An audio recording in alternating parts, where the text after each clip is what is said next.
Vamos agora para o próximo capítulo, certo? Que é sobre prevenção do diabetes. Aqui a gente vai retomar alguns conceitos que nós comentamos no tópico anterior. Então, quais são as novidades da Diretriz Americana 2024 sobre prevenção do diabetes mellitus?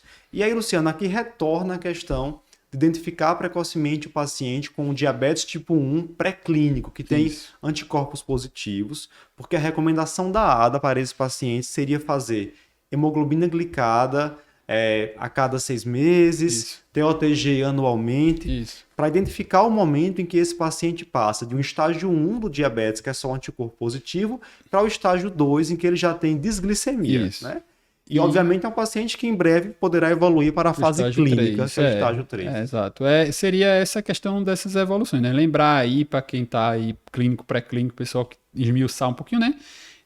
O estágio 1 seria só anticorpo, 2 já com alguma alteração de glicemia. Alguma alteração de glicemia é, de novo, aquela mesma conversa que a gente já teve, que o TOTG sensibilizaria, né? Então você pegaria antes essa alteração. E o estágio 3 é quando ele já preenche critérios para diagnóstico de diabetes. Então, se você, por exemplo, fez um TOTG e ele aparecer com uma glicemia 2 horas por TOTG acima de 200, ou se ele tem uma glicemia de jejum acima de 126, ou se ele tem uma glicada acima de 6,5, ele é estágio 3 já, né? Então, assim, não fique preocupado com os estágios, não.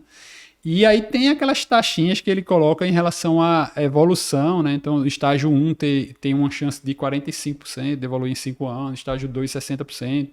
Estágio 3, em relação a precisar de insulinoterapia, já mais de 70% vai precisar num intervalo ali de 5 anos. Mesmo no estágio 3, às vezes você pode ter um paciente que tem critério de diabetes, mas ele não precisa ainda iniciar a insulinoterapia, né? Então, precisa de uma certa atenção maior, né? Então, aí acho que isso já ficaria bem ali dentro desse fluxo para rastreio de DMI1. De novo, aquele mesmo contexto que a gente falou, paciente que tenha um histórico familiar muito positivo, paciente de primeiro grau, pais, ou outra pessoa na família que tem aquela alteração e que tem em algum momento tido algum critério clínico para diagnosticar, né? Então, forçando um pouquinho para o DMI1. Para o DMI2 não teve nenhuma novidade, né? Aquela mesma fluxo, mas aqui não custa a gente lembrar, a gente tem um podcast só sobre isso. Mas paciente com alteração de peso, né, ele já teria indicação de fazer rastreio a partir de 35 anos, né, de idade.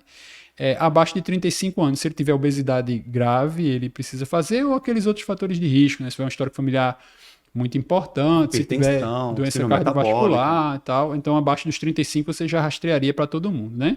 Então, a partir de 35 com obesidade, com sobrepeso já, ou abaixo de 35 com esses outros critérios. Para quem está se perguntando, não há novidades sobre indicação de tratar farmacologicamente o pré-diabetes, são as mesmas indicações que a gente já conhece.